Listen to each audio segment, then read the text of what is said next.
Des centaines et des centaines de grumes, en majorité de hêtres, mais aussi de frênes et de charmes. Pas de doute, nous sommes dans une scierie, l'une des 5 plus grosses en France, annonce son propriétaire, et elle est vosgienne. Dans l'ouest du département, à Bazoilles-sur-Meuse, entre Neufchâteau et Lucfolle-le-Grand, VDB, Vosges Bois Développement, c'est une production de 50 000 m3 environ à l'année.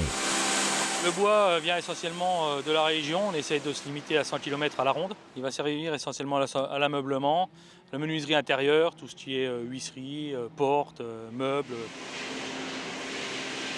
Les grumes arrivent de ce côté-ci, moi je vais les mettre en place sur mon chariot pour les tourner de la façon à optimiser le maximum le produit. Si vous voulez, j'essaye de tirer le meilleur parti de chaque bois. VDB, c'est 27 salariés, plus 5 contrats courts. 80% de son bois part à l'export, vers l'Asie, le Nord Maghreb et l'Europe. Mais la période est de plus en plus compliquée face à l'appétit asiatique.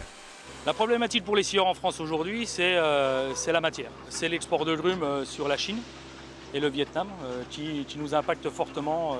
Et de plus en plus, on voit sur les ventes, c'est très compliqué de se positionner par rapport à des exportateurs de grumes, notamment le chêne, le hêtre, le frêne, également le résineux. Nous, on arrive encore à se positionner, mais pour combien de temps on y arrivera encore ? L'augmentation du coût de l'énergie n'épargne pas non plus la scierie.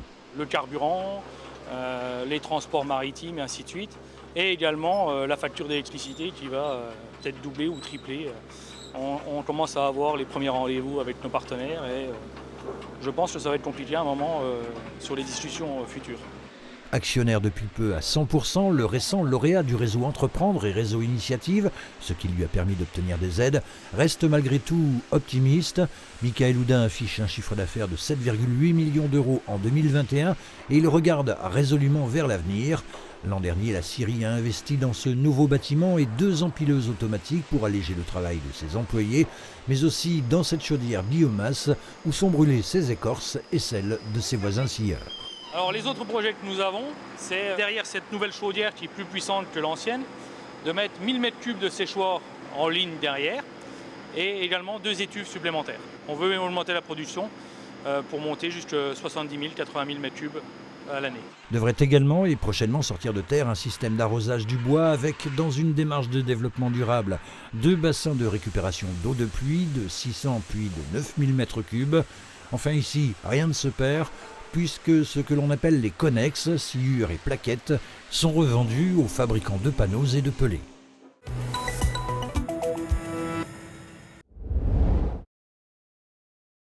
Logé dans un buffet du XVIIIe siècle, l'immense orgue Silbermann surplombe l'hôtel depuis 1987. Installé sur des rails, un phénomène unique en France, il est un véritable joyau pour cette église protestante. Mais il avait besoin d'un petit coup de ménage, une tâche minutieuse chiffrée à 30 000 €. C'est une opération assez importante et peut-être que les personnes ne le savent pas, mais dans un orgue, il y a énormément de tuyaux. Donc chaque tuyau fonctionne comme une flûte et il y en a 1600 dans cet instrument. Il faut savoir que ces tuyaux étaient extrêmement empoussiérés suite à différentes campagnes de travaux que connaissent bien les Strasbourgeois, puisque l'église Saint-Guillaume a été refaite en partie ces dernières années.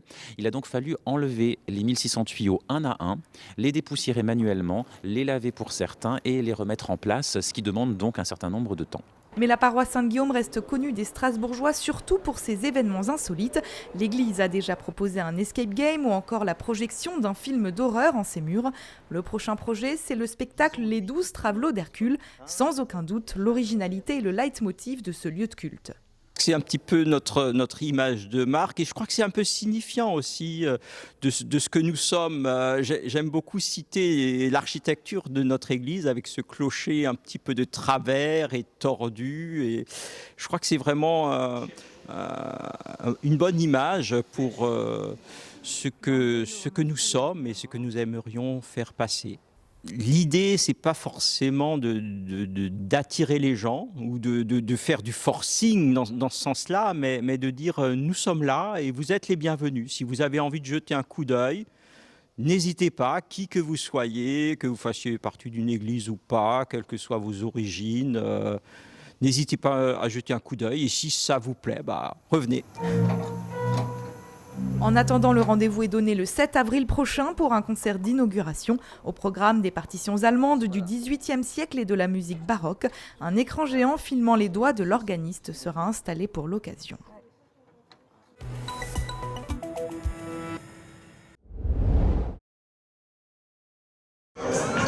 Clap de fin pour la foire de mars 2022. Cette année, la fête foraine a connu une très forte affluence. Par rapport aux autres années, on peut dire qu'on est à peu près 25% de plus de chiffre d'affaires. Hein. On voit bien que les gens avaient envie de sortir et de s'amuser et ils étaient au rendez-vous.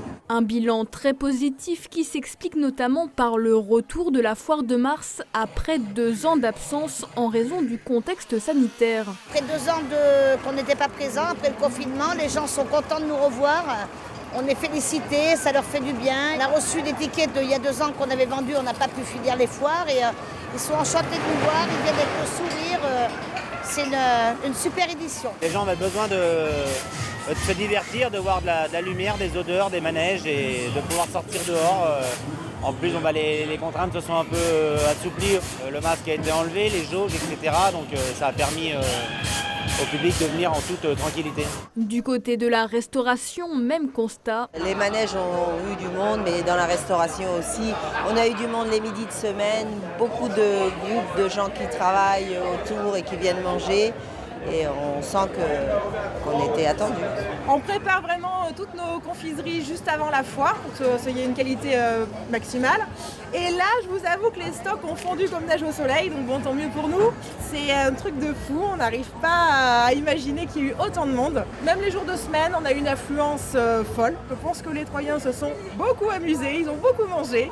Et ça fait vraiment du bien, on repart comme d'habitude. Autre paramètre à prendre en compte, la météo. Sur les 3 semaines d'ouverture de la foire, les forains n'ont connu que 2 jours de pluie. Quand il pleut ou qu'il neige, les gens ont un peu plus de mal à sortir. Mais là, avec la météo, c'est vraiment une super édition. Au mois de mars, on n'a jamais un temps pareil. Normalement, c'est plutôt les giboulées, la pluie, le vent. Donc là, tout était pour nous, pour avoir une édition exceptionnelle. Les forains ont tenu à remercier les Aubois ce dimanche. Pour le dernier jour de la foire, une partie des grands manèges était à seulement 2 €.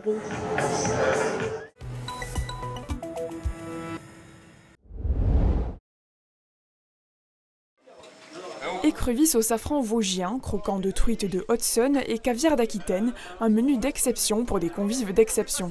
Les maîtres cuisiniers de France se réunissaient ce lundi pour un dîner de gala à Gérardmer, clap de fin de leur congrès international annuel.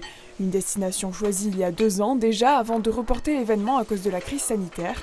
Alors pour ces chefs de la région Grand Est, l'heure était aux retrouvailles. C'est un vrai plaisir, on n'y croyait plus et on est tous très contents en fait. Et puis l'avantage c'est que le fait de se voir régulièrement, de repousser ce congrès, ça a créé un peu une solidarité entre nous, on a appris à se connaître et puis bon, c'est une belle bande de copains. Je trouve qu'elle se porte bien, mais moi c'est cyclique, il y a toujours eu des périodes comme ça. J'ai l'impression qu'on revient un petit peu à la terre, un peu au terroir, et puis qu'on revient un peu à la raison. Qu'on va voir nos producteurs, moi je trouve que c'est très important en fait, de faire vivre un petit peu les artisans qui sont autour de nous. Donc ça, je pense que ça c'est quelque chose qu'on a gagné en fait, surtout avec le Covid. L'avantage de la cuisine française, c'est qu'elle est la plus complète, la plus codifiée. Et je vois notamment au Brésil, aux États-Unis, en Asie, les chefs font évoluer les cuisines locales d'une façon absolument extraordinaire parce qu'ils ont tous les outils qui leur permettent de la faire magnifier. Voilà, je vous demanderai juste un petit peu de silence.